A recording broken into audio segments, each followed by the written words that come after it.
just love this song. Regardless of what's going on in the world right now, it is a wonderful life. I think I'm just going to get started. So I hope you thinking about something was a bit, I don't know, just set you in the right mood. So thank you for joining us today. My name is Nancy Scucciarini, and I am privileged to be part of the Women in Leadership SIG, Women in Leadership, Women in Education, whatever we are, we're a group of ladies who just like being together, and we want to promote the idea of networking and just really this collaboration. So with us today, we also have, as Kim is here, and we also have Cam, who's also on the committee, we love, and we even have Sarah here. So thank you, Sarah, for being here as well. Hi. Before we continue and give the stage over to Cam, we just want to let you know that the reason why we're doing these networking series started back in April when we met during the leadership conference. And we asked people, and there was about, I can't remember, maybe 60 or 70, I can't remember. Or was it 80? I can't remember. But it was, what is it that, how would you like Women in Education SIG to support you or your school? And really, the suggestions were grouped into 3 categories. One was definitely the idea of networking. The next was the idea of mentorship. And there was a lot about having shared reading. So as we move forward with our efforts, we'll be addressing the ideas that was presented to us during that conference for the year. That's pretty much our goals for this school year. These are in order to connect with you, most of our connections is by Twitter. And these are our handles. So please follow us and follow what's going on. And then we'll follow you too. We follow everybody. So please join us. We like to learn from each other. This is what it's about in terms of building community. And most importantly, we have our Twitter. We also have an incredible web page. So many of us who want to know more about what we do, our web page was created by the brilliant James Wren, who I just adore. So this is a shout out to this wonderful person. And here on this page, you have all these different SIG groups that are available. And here we are, Women in Education. And here's our website. And just so you know, this recording will be posted on the website. And here you can learn more about our group and our values. So now I'm going to stop talking because I told Kim I would only speak for about 3 minutes. And I'm now going to present Kim. I met Kim only because of this group. And since then, I feel like I've been privileged because I just love learning from her and what she's doing as CEO of Edu Learning. I also knew about Kim from Coattail, which was one of the programs that many, many colleagues of mine have and it's not IT, it's about elevating voice in a virtual platform. And the last is Learning 2. I'm a big fan of Learning 2, and Kim is on the board.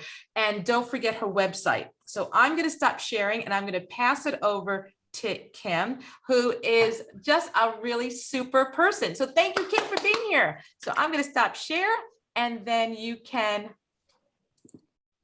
share yourself. Thank you. And thank you, everyone, for taking the time out of your day to come in and have a conversation with me. Let me get my screen up and ready. Can you guys see my screen? Yes, thank you. Fabulous. Okay, great. So thank you so much for that wonderful introduction, Nancy. I feel like you really set me up for making sure that I got the pressure on. I'm super happy to be here with all of you. When we met as a Women in Ed SIG group, I don't remember when it was, maybe in August, Nancy was like, does anybody have anything they want to run a networking event on? And I had just watched this documentary and I thought, this could not be a more perfect conversation to have for it can be for any educators. It doesn't have to be exclusively for women, but for any educator who's either currently in the STEM fields within your school or who's working with students who may have an interest in the STEM fields. I am not an academic or a higher level scientist, but this documentary is super accessible. I'm trying to think if there's any language issues for age levels, but if you haven't watched it yet, I would watch it first before you show it to students. But overall, the flow of the documentary is really accessible to lots of different levels. So today I thought we could kind of have a conversation about some of the aspects of being a woman in STEM that this documentary uncovered. I have, because I'm super type A, created some worksheets for you if you would like to download those and access the kind of free resources that I've pulled together for today's session. I have to ask, is your screen showing the picture of a scientist documentary or a slide that has like, get the worksheets? Picture a scientist. So my internet's been a little unstable for the last 2 weeks. It's been a real roller coaster. My husband is working at NIST here in Bangkok, and he's been having parent-teacher conferences, 8-minute parent-teacher conferences all day. And so we've been having a real fun time. I don't know if, oh, good, Here it great, goes. perfect. You're Awesome. perfect. Yay. So if I drop out, it's because our internet's been a little bit shady, but let's see how we go. So I did put together some resources that could be relevant for you based on our conversation today. I've also structured these worksheets based on what we talk about today. So you don't have to like do anything about it right now, but this is the link on the screen right here. And I'm sure there's a way we can send an email to you afterwards if you wanted to grab those worksheets and you don't have time to like get that whole URL right now. But it is, if you just type in your URL in your browser, bit.ly/women in STEM resources with no spaces, it should bring you to a landing page that you can grab these resources. And in there's a PDF printable version and a link to a Google Docs editable version. And there's just space for you to reflect and potentially think about what actions you might take to create a more equitable environment in your school for girls and potentially teachers who are in that STEM area. I do want this to be a conversation, and because there's so few of us, I think we could probably have an unmuted free flow conversation. I think that could work really well.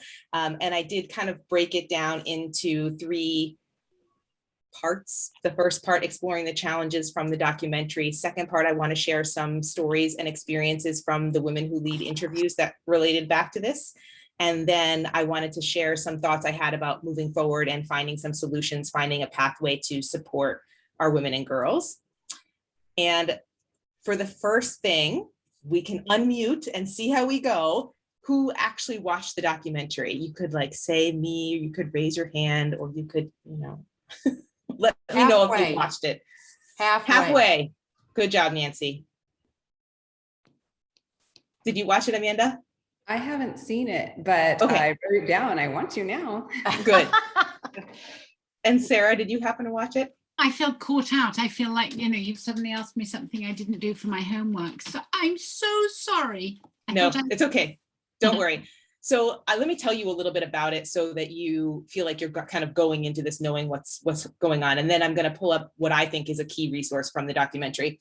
So basically the documentary generally follows the story of one female scientist and being abused by her advisor essentially throughout her professional career in academia.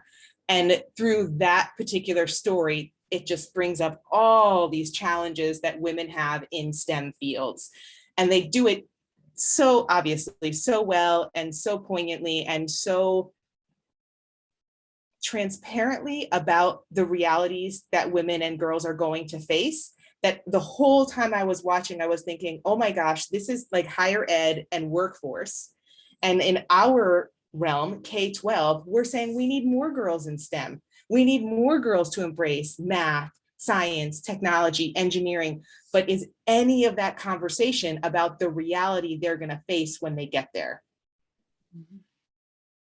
And to me, that was just like, it was just screaming at me, how do we prepare them for a very unequal environment, which is very clearly what's presented here. Just out of curiosity, sorry. What you're saying really resonates because my daughter's just gone into an organization as an engineer, and they're all a certain type of man. And you're right. So she was one of 3 girls that did physics, chemistry, and maths. And she wasn't prepared for what it would be like in the workplace. And what, sorry, go ahead. Sorry, Nancy, were you going to say something? No, I was just going to agree because it's hard. similar situation with girls who have exited university, and they had a different type of environment, and then they went to the workplace, and it was just a different type of, the French word is ambiance, that they felt with their colleagues being in that type of setting. Yeah. And there's a certain level of entitlement, I think, for the successful men in any field, but perhaps in particular in these fields, Yeah. that we're trying so hard to avoid, not see, maybe not deal with in K-12 education, that it's such a shock when you get to university and higher level academia and then the workforce. It's just like a culture shock feeling. I just kind of wanted to share a couple headlines, articles that I saw as I was doing a little bit of research. This is not anything near the depth that you're going to see in the documentary, but just a couple things kind of jumped out to me. And, you know, the fact that 1/3 of women in STEM fields, they are considering leaving after only 5 years. So we're making all of this effort to empower our girls, to help them feel capable, to have them want to be the woman in STEM, and then they get there and they don't want to be there. I mean, that feels very scary to me. And so there's got to be a way around it. And I have lots of ideas for that later that we can talk about. I also really appreciated all these articles, by the way, are linked in the resources that I mentioned earlier. So when we send that email with that link, or if you've already gotten it, you can access these articles just with a click.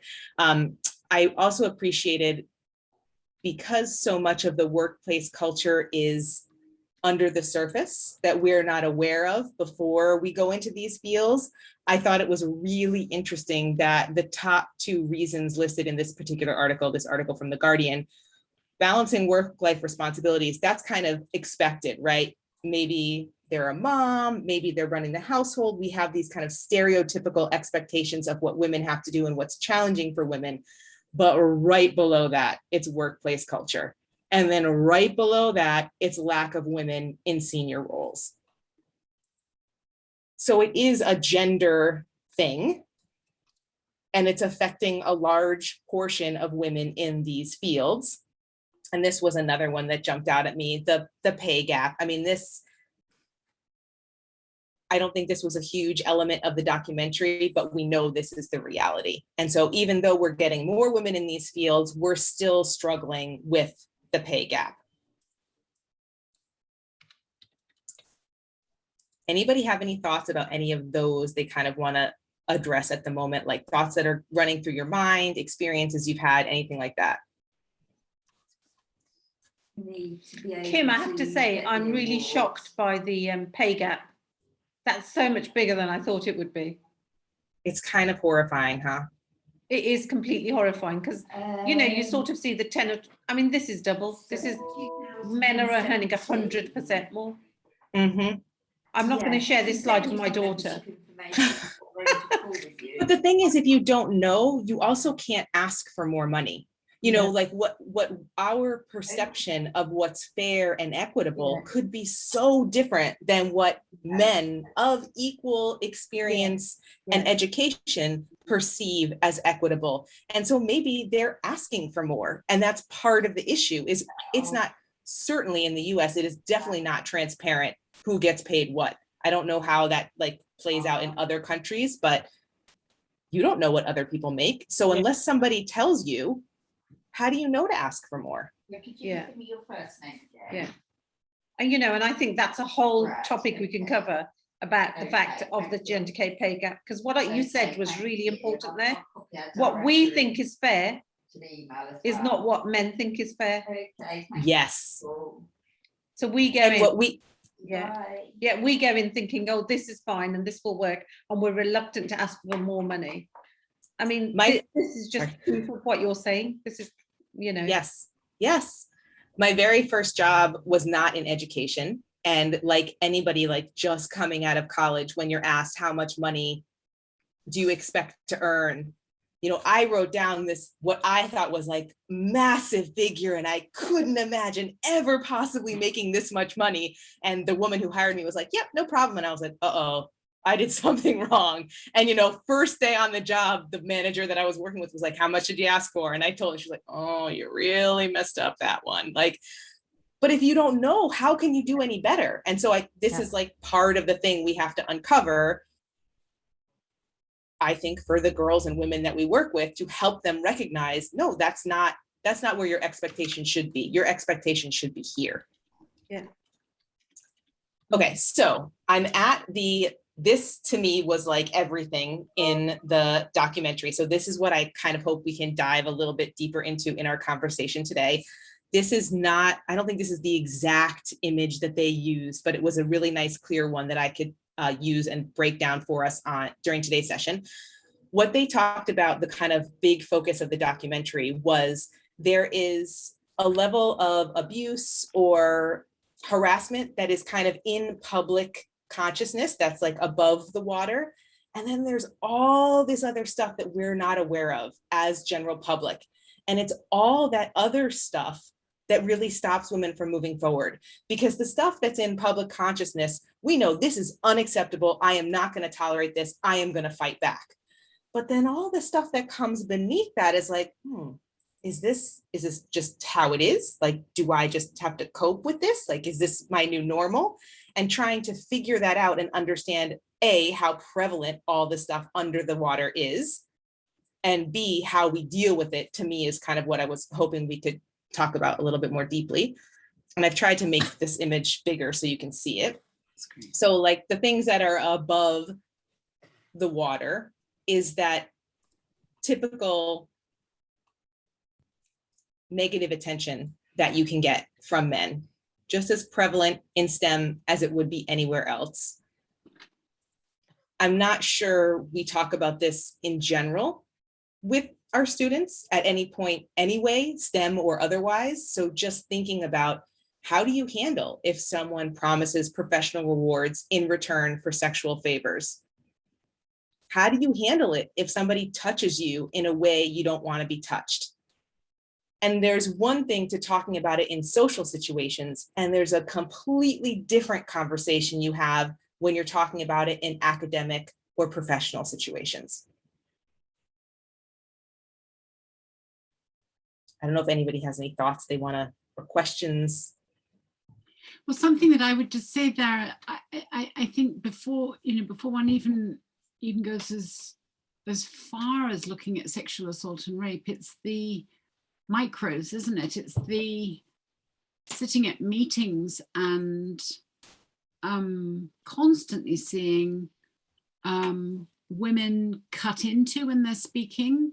Well, it starts off with the conversations before the meeting started, which tend to be a sort of a macho male domain. Then getting into those sort of cutting through what you're saying, or having conversations beforehand, which are then brought into meetings where your male partner will say, well, I've had this really good idea, and not acknowledge the fact that it was your conversation with them the day before. It's things like women explaining that what they're having to do is too much. They need to have more staffing for it. They need to have more hours for it. Being put down as you obviously can't cope, and very often, and it's very difficult always the generalizations, but as opposed to okay, let's take a look at that. And maybe that's sometimes about the language we use. I can't cope with this situation and I need more staffing. Or perhaps the more masculine approach would be able to say, this isn't a reasonable approach and we need to have more staffing, which is acknowledged in a different way. So that it sort of, yes, I think your point is really, really good about how we're working with girls as opposed to how we're working with boys, to be able to come into a world of expectations, which is a language we don't understand. Yes, and you nailed it when you said microaggressions, because all of the things that they share in this documentary, and I moved ahead to the slightly simpler graphic that hopefully you can see easily on your screen. It's these very small things, every single day that just build up a level of not being able to be the professional you want to be. And it is because you're a woman. And your example, you said about more staffing in the documentary, I don't remember if staffing was specifically one of the things, but one of the examples, one of the side threads they followed through was so perfect. And it was about all the men in the department had this much lab space, like X number of square feet or square meters or whatever it was. And the woman had like 1/4 of the lab space. And she literally had to go in and measure this because they wouldn't give her access to the document, the like building plans. She had to go in and measure the space and come back and say, I have this many square feet. This person has this much, and just the level of, I guess, red tape or barriers that women have to go through to get to the exact same place as their counterparts. It's a little bit overwhelming. And you mentioned, I love the phrasing that they put here, this subtle exclusions. Other things they talked about were things like a team writing some research, publishing some research, being led by the female assistant, and then her name being left off the research. Oh my God. And her trying to advocate for herself and just basically being told, too bad. Even the idea of, this is a simple example on this graphic, but even the idea of being left off an email. If you're not, like you were saying, Sarah, if you're not part of the conversation before the conversation, you're going into a meeting completely blind and completely unprepared to be a full part of that conversation. So these small acts of exclusion have a much bigger ramification than even potentially the person doing the small acts of exclusion might even realize when they're doing it, if that makes sense. Or I had an idea, I've had this idea, and if as a woman you say, well, whose idea was that actually? It sounds like, and it's sometimes presented as, oh, sorry, do you have a need for recognition? So it's learning the language, isn't it? Yes.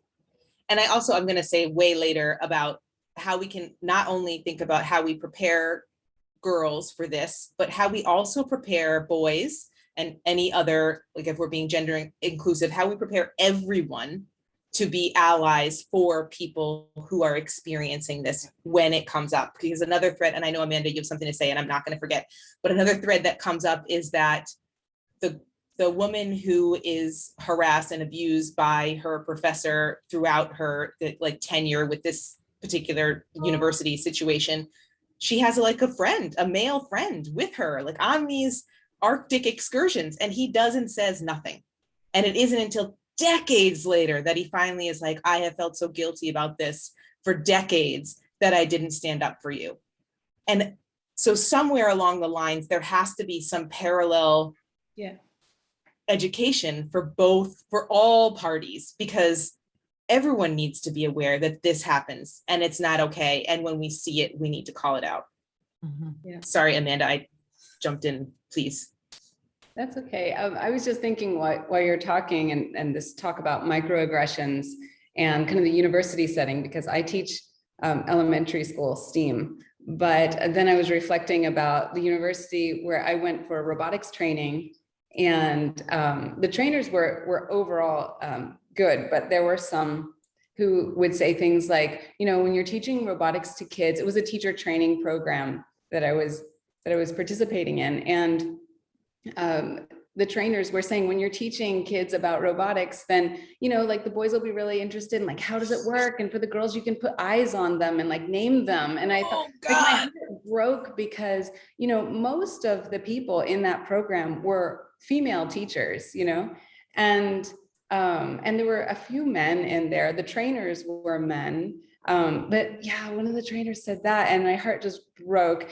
And, and that's something that from a very good university and an excellent program, but that's what they're sending down. That's part of the training that's getting sent down, And so all the Girls teachers need googly eyes to make it interesting. yeah, name them, make it like fun and friendly, and the guys will figure out how it's working. And I just thought, oh no, we had to sit through the rest of the week that way.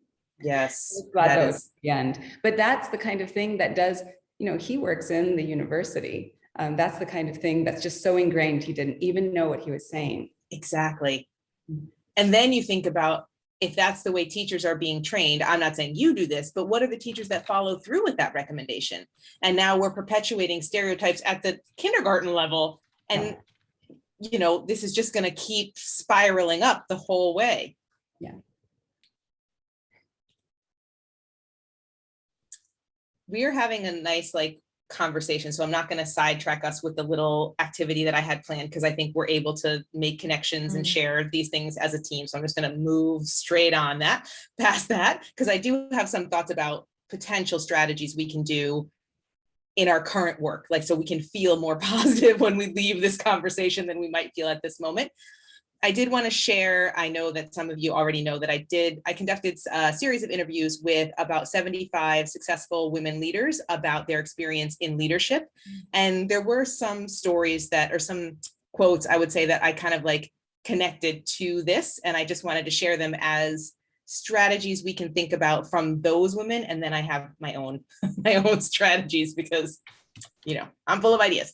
So an initial first thought, which is one of my favorite quotes from the whole series, is that we need to fix each other's crowns instead of tearing each other down. And that goes right alongside the concept of supporting other women, even if you never got that support. And right now we're talking about the issue being how men treat women in generalities, but there's a secondary issue that comes into play, which is there is a perception that there's only so many spots for women in these fields. And so then not only are we battling these maybe traditional gender lines, but we're also battling women who are trying to keep us down or take that spot for themselves or see this from a scarcity model. And so to me, I think the takeaway that I get from Abir and Nina's comments here is that we have to act from an abundance model, that there are positions for everyone who is qualified, and we're going to act on that a rising tide lifts all boats mentality, instead of I'm the crab in the tank and I got to pull everybody down to get my way up.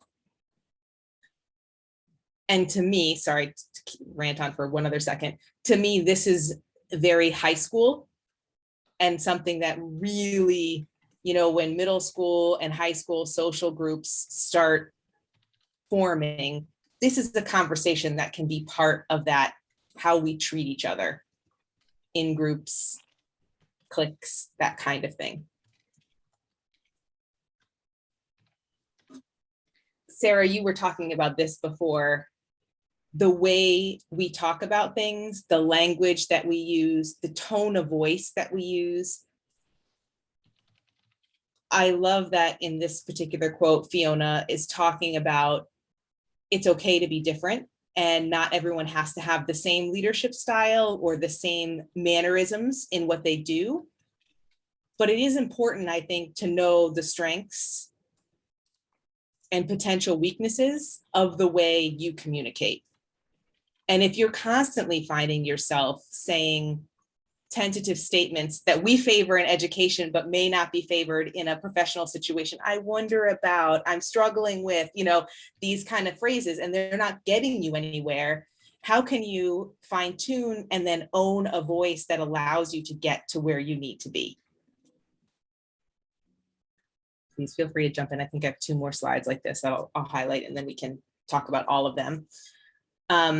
This we talked about before the call started, and I think to me, this is a number one thing that we can take away: the power of having a mentor, seeing other people who look like you, who are similar to you in the position you aspire to be in, regardless of whether it's a student at a particular university that has a reputation for maybe this kind of equity issues, or maybe it's seeing someone in a position of leadership, like one of the slides from the beginning where there are so few women in senior leadership roles in STEM and sciences, or it's just this opportunity to kind of uncover what's coming towards you by someone who's been there before.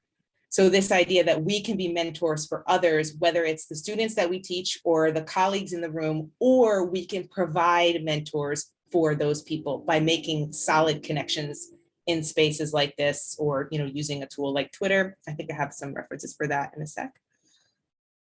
And then this was my other like big, these are four things that came out from those interviews that I thought were interesting by themselves, but then also really connected to this conversation.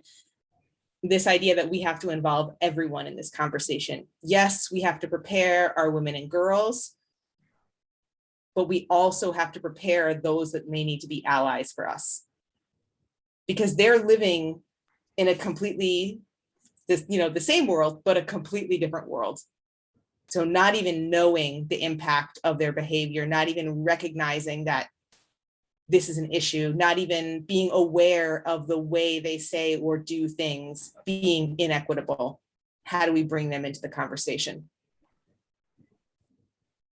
So those were just kind of 4 thoughts that came from those conversations, and I'm going to take them into my own ideas in a second, but I want to give everyone a chance to just, is there anything that resonated with you, anything that you don't like, any thoughts that you have from those themes? The mentorship always resonates with me. And we don't need a formal program. You see somebody just initiate that contact and you don't realize that one contact can make such a difference, because maybe you're seeing something in that individual that they're not seeing. Yes. And that one kind voice can make such a difference in just their outlook and their perception and the advocacy that they feel that someone is seeing their talents and who they and what they can offer. So I just love this. I mean, for me, this is something that I feel that we need to promote even more and more in schools. Some schools say, we have to have a mentorship program. You know what? You could start really simple, just getting the idea of just what do you want to gain from it? Ensure you have some common terminology, because some people get confused at schools with mentorship, with coaching versus instructional Yes. coaching, and determining what is the goal of each. Usually Yes. instructional goal, there's usually a measure of a teaching practice. Unlike mentorship is more of looking at your journey. So getting that clarification, but really just to do it. So I love what you wrote, what you did. I resonated with me very much. Thanks. The other thing, Kim, that I wanted Yes. to talk about just in meetings, sometimes a woman will start with quite a good idea and then the louder man will take it on and everybody will assume it's his idea. Mm-hmm. So whenever that happened with so I had 27 maths teachers at one stage, I'd always bring it back to the quieter lady that started off and say, okay, so what do you mean? Because what would happen is one of them would start it off and then the guy would pick it up and really run with it and then it'd be his idea. Yes. But being aware of all those things, and actually, if we could train men better, and Yes. I talk about training men better in the house when they're a child and say to them, well, listen to every voice. Don't just listen Yes. to the person that speaks the loudest most of the time. I mean, honestly, I feel like there's almost a checklist you could design for this, where it's like, okay, if you're running a meeting or you're like, I'm thinking about team projects for kids, all the way down to the kindergarten level, this can be developmentally appropriate. Just like you're saying, Cam, listen to everyone's ideas in the group. Yeah. So at the minute, we're working on some student-led SIGs. And the schools I've been talking to, I've been really clear. I've been saying, don't put your head boy in there, your head girl. I want the people that are just sailing along and nobody really knows. Let's lift them up, opposed to the people that are really good at the sports. They're, head of school, head of, let's get the people up that are at the bottom that do have those ideas, but are a little bit afraid to sometimes share. And we should be doing that from when they're students, not waiting until they get to the workplace. Yes. And you think about thinking about the meetings and the developmentally appropriate, we think about the like soft skills that we sometimes kind of let go in our teaching because we have so much we're required to do, but these skills are sometimes the ones that have the biggest impact. And so really recognizing what's valuable about that and building that into your curriculum, I think is important. Yeah, thank you. I also have a connection with what you were talking about, that a lot of it resonated with me, but about communication, but even more about, how is it that you put it? Like men being advocates of women in leadership. Because Yes. I was in a position like that where I was put as head of design at another school, and for the whole school, and we were creating a program. It was exciting, and I have a background in as a maker and an artist and a sculptor, so that's why I was put in that role. And the person who put me there was a man, the director of our school, and the rest of the team was also male. And though I had a lot of support from the director, I didn't have any support, as it turned out, from the team. So it was a real losing situation, because there was a lot of kind of sabotage and just resistance. And when you kind of go through that process of, like, you know, with open leadership, and I wonder this, and what do you think? Yes. Silence, or, you know, so then I would have to be more commanding, but then that wasn't really the language that was favored at the school.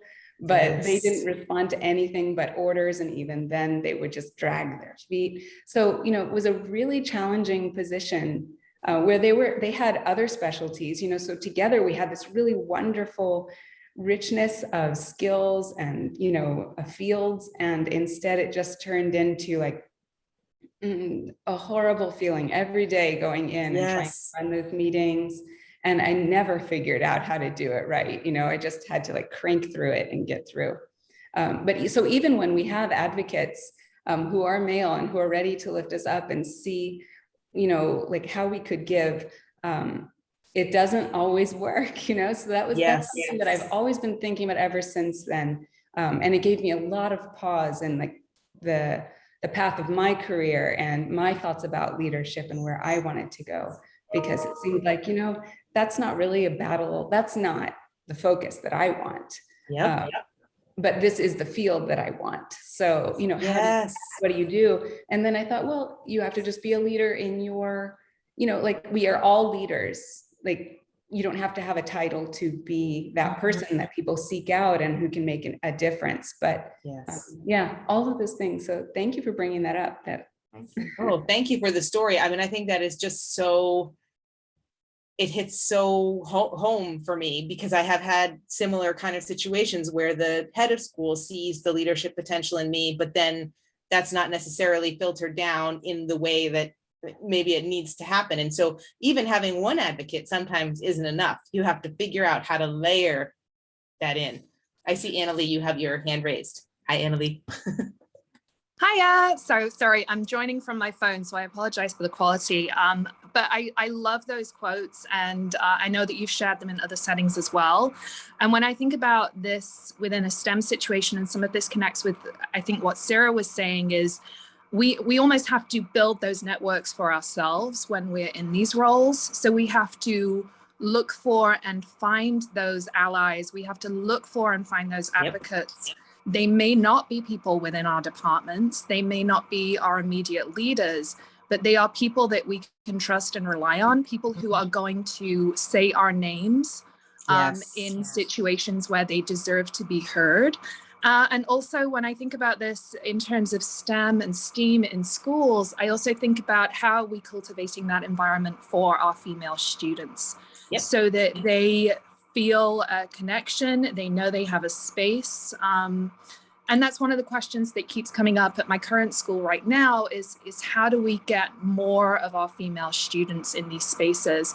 And I think some of that comes down to representation and mentorship from older to younger students, from female faculty being in these roles and being visible.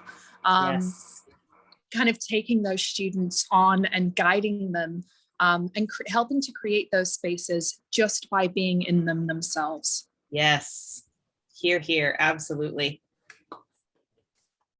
That kind of segues like nicely into the next part of my session. Please feel free to jump in if you had another thought. I'll just kind of go on for 1 second and then we'll see where we go. So that segues really nicely into some potential solutions that kind of came to me as I was watching the video, because as I was watching the documentary, because Annalee mentioned a bunch of thoughts that I had myself. I think the first thing is that it's more than just academics. We have to learn how to recognize and articulate what's happening and understand how to stand up for ourselves beyond just an academic sense. We have to be able to do that in reality. And I think one of the first ways that we can do that, we all agree, is at building a mentorship program. And I really appreciate, Nancy, when you were saying earlier that having the language and the understanding around what a mentorship program is equally important to having the program. Because if we don't have a common language about what this program is going to do for us and how it's going to work, we can go in with misaligned expectations. So I think there's the program defining the program, and then the program happening are like two separate parts. I think another interesting piece of the mentorship concept is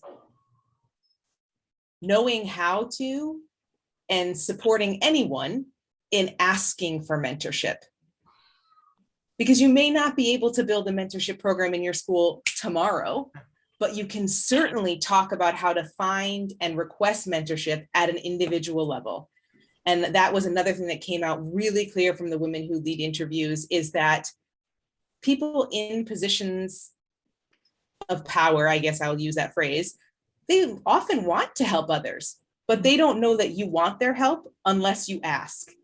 And so how do you articulate, how do you identify who you can work with? How do you articulate your need? How do you clarify expectations in this environment? All of those are pieces that need to come into the conversation when you're building a program like this.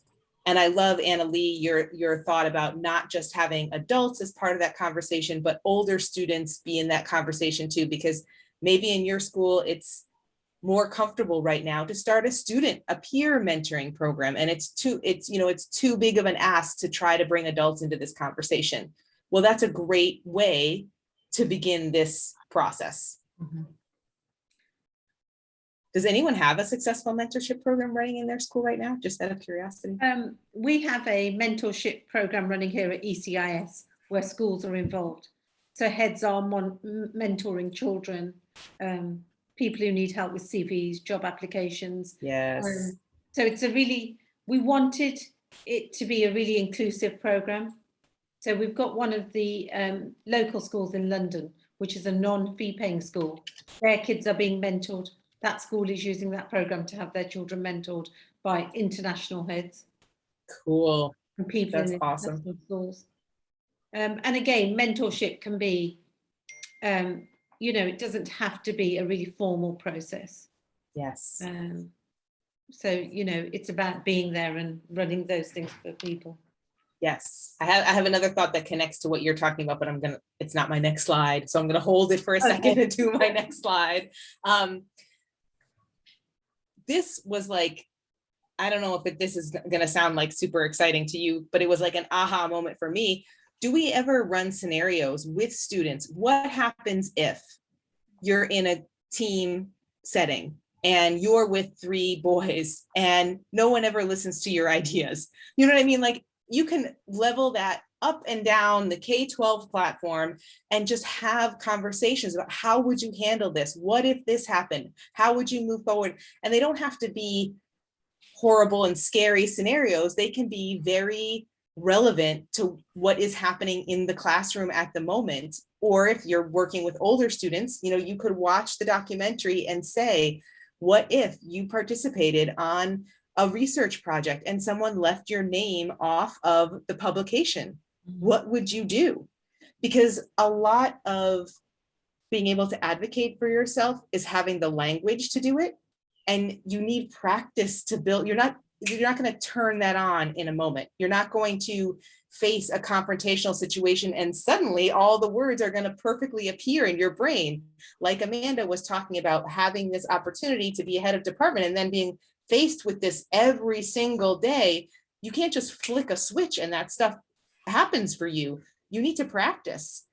And so if you could bring in developmentally appropriate scenarios, potentially combined with some of these other things, that could be opportunities for everybody practicing, and not just the girls maybe standing up for themselves, but the others saying, ooh, I don't want to be that person. I don't want to steal someone else's idea. I'm going to pay attention when I'm talking in a group setting. If I am excited by someone's idea, I'm going to say, I really like your idea. Can we do Amanda's idea? And if I can just jump in, it's just the importance of hearing yourself saying that in a safe environment that Yes. allows you to be able to use that language in another setting without going back into that feeling of, I hope this is okay for me to say this. I was mentoring somebody recently, mentoring with somebody recently who was appointed to a new leadership position, but nobody in the school was told for 4 months. Oh, And she felt really uncomfortable about having to approach leadership in the school and keep reminding them that I've been given a position, but I haven't, but nobody else knows. And just not having the language, we're back into that again, of not having, so running the scenarios in the classroom with children from a very young age gives us the voice, but it also gives us our allies, and it allows other people to understand how to be able to call others without being aggressive about that. yes. Well said. Very much. Absolutely. Wow. Right alongside what you're saying, Sarah, and kind of the slide before, this idea of being intentional about setting and articulating your boundaries.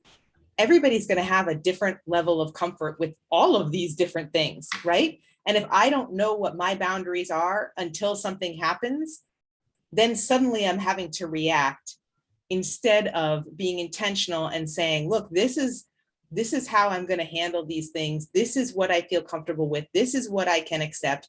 This is what's crossing the line for me. I know the examples from earlier today were like quite extreme. We wouldn't want to accept any of those things. But I think there are very small, like we were talking about someone talking over me. What's my boundary for that? Someone leaving me off an email. What's my boundary for that? Someone taking my name off documentation. What's my boundary for that?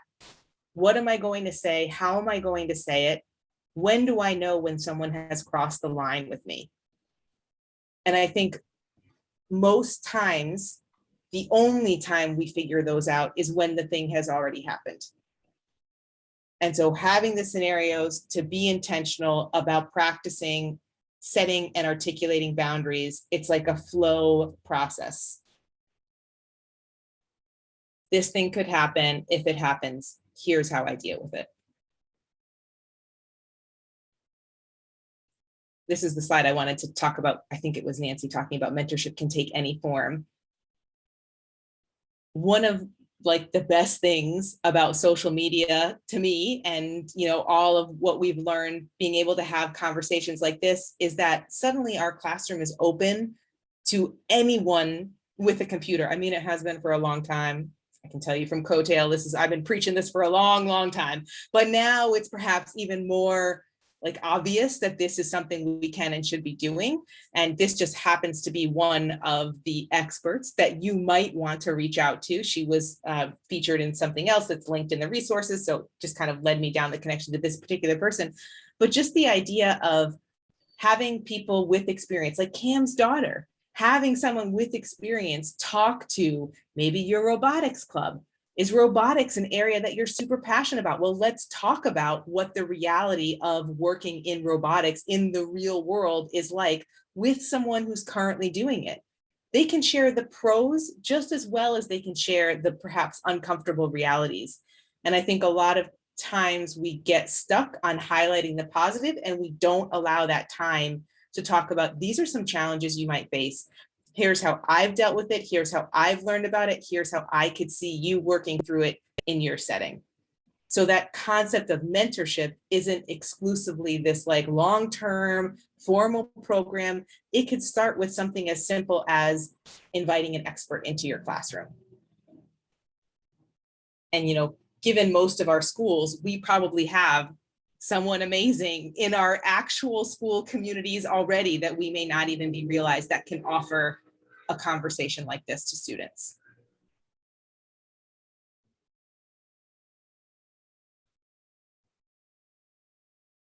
This one I think is something that maybe is like a little more in-depth than we might actually talk about in a K-12 setting, but I thought it was worth mentioning.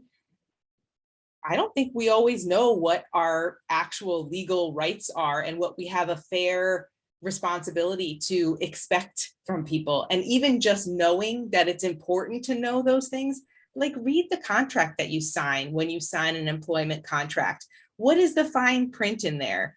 I've been joking with a colleague who's someone I'm mentoring, who's having challenges, and one, every contract says, and any other duties assigned to you. And that's kind of like our little chant when we have a rough day. Well, it's any other duties assigned to you. Like, you're not going to get out of that one, but there's stuff that you need to be aware of when you are signing up for things. And is this something we talk about and recognize that it's an area that we need to pay attention to? It may be that simple. And for me, the connection I come to with this is like, anytime you sign up for a new tool, you just click accept. You don't even think about what it says there.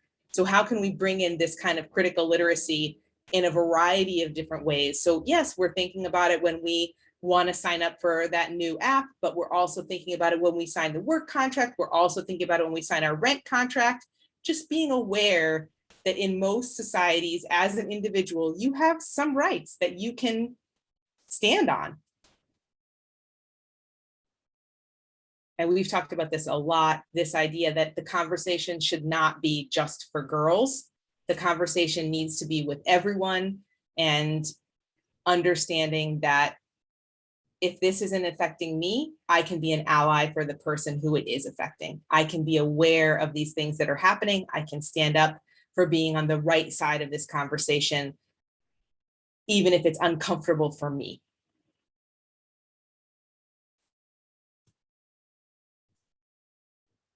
Now, that was all my ideas. And we have like 7 minutes left. Does anyone have any thoughts they want to share? Anything that resonated with you and you're like, ooh, I could bring this into my school setting, tomorrow, next week, whatever. Anything that you thought, oh, this is a big picture, change. I want to think about this and perhaps talk to some people. Any questions or challenges? Oh, this is never going to work for me that you have. Would love to hear anyone who wants to share a thought. I think for me, it's what your last slide about getting everybody on the team, having that common understanding, getting the he for she's, that type of culture built is one of the foundations in terms of mindset that to start working on. Yep. That would be a starting point for me in this within my school, definitely. Nice. Can I piggyback on that, in that one of the most powerful presentations that a colleague of mine went to at a conference last year, he walked out of afterwards and said, that's just changed my life. And it was a women's ed, it was the conversation that we're having perhaps in a different form. He said, I had no idea. And I said, well, it was about time you did. Yes. That's great that but a school leader who was able to turn around and say, I need to know more. So I think it is about helping everybody to come on board. And I wouldn't just say men, I would say I spent a large part of my earlier life as a younger woman also thinking, well, it's just about the way you deal with it, really, as a woman, it's just about the way you deal with it. Until I realized afterwards that I'd started off life with some really, really perceptive and sensitive leaders.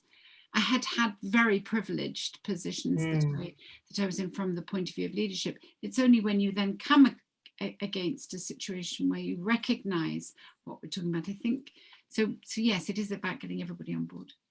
Yes. Anybody else? And well, I loved that last slide as well, because from kind of in the classroom perspective and working with young students, I really appreciate these kinds of conversations and hearing about how it goes on to university and out in the field for people who are working actually in these STEM fields, for example. But I hope that, and idealistically, I would like to think that if we're being intentional and we are participating in these, that, we are able to kind of help develop our students so that they're going out and doing this work too. And that Yes. does require that we don't separate the girls and the boys and say, okay, girls, like, here's our private huddle up time. You're going to deal with this, but instead creating that culture that they're going to go and take out as they grow up through the school system and beyond. That's really ideally what I would like. So while I really love these kind of women-focused conversations, and I think they're essential, I hope that we are able to build up and figure out how to crack that nut, how to build a culture that the students, they become self-generating. Because the issue with the women only conversations, and again, like you, I'm not opposed to them either. I think they're great. I think it's important to have a safe space where you feel comfortable, you can say anything you want, you don't feel pressure, all those kinds of things. That's very valid. If we're never involving anyone who doesn't identify as a woman in that situation, we're not giving them the opportunity, like Sarah is saying, to realize, oh, this is something I got to pay attention to. And we can complain about it in our bubble all we want, but if we're not telling anybody else, we're not making the impact we need to make to be able to move forward. And we have to be intentional, because a lot of us also have absorbed the patriarchy and we don't even know it. Yes. So yeah, I love that idea. Awesome. I just wanted to put the link up again, just in case if anyone, I'm sure there's a way we can email everyone, get it to you, but if you want to grab it, it's on the screen now. And if anyone wants to connect with me and chat about this, I am super keen to do so, because I'm really interested in anything related to women in leadership, women in technology, anything like that is like, I'm super keen. So thanks for spending your time with me today. I really appreciated being able to have a conversation with all of you.